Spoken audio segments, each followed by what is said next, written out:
Le pacte vert européen est un peu la boussole politique de la Commission européenne. Présenté quelques mois avant le confinement, l'objectif est de faire de l'Union le premier continent neutre en carbone d'ici 2050. Mais avec la pandémie, l'économie s'effondre, la priorité climatique originelle pourrait laisser la place à la relance économique. Une inquiétude rejetée par le vice-président de la Commission européenne en charge du pacte vert. Je pense qu'il y a maintenant un sentiment d'urgence encore plus fort. Avec cette pandémie, lorsque l'on parle de relance, nous soulignons que l'argent dépensé pour la reprise ne doit pas aller à l'encontre de nos objectifs climatiques et 37% de cet argent doit être employé dans des politiques en faveur du climat.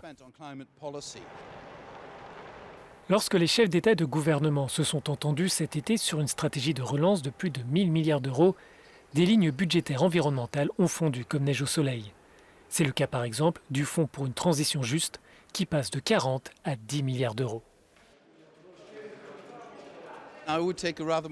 Je regarderai le verre à moitié plein, car la proposition du Parlement européen à l'origine pour le Fonds de transition juste était de 5 milliards d'euros.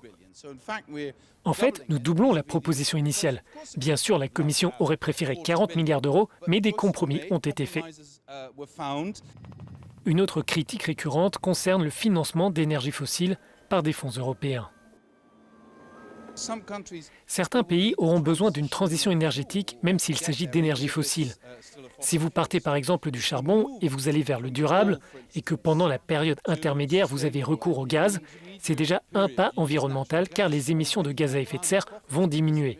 Donc exclure complètement à ce stade les énergies fossiles du mix énergétique, ce qui reste notre objectif, pour le moment, cela peut nous aider dans cette transition si nous incluons le gaz dans le mix énergétique. Le succès du pacte vert dépend des dirigeants européens.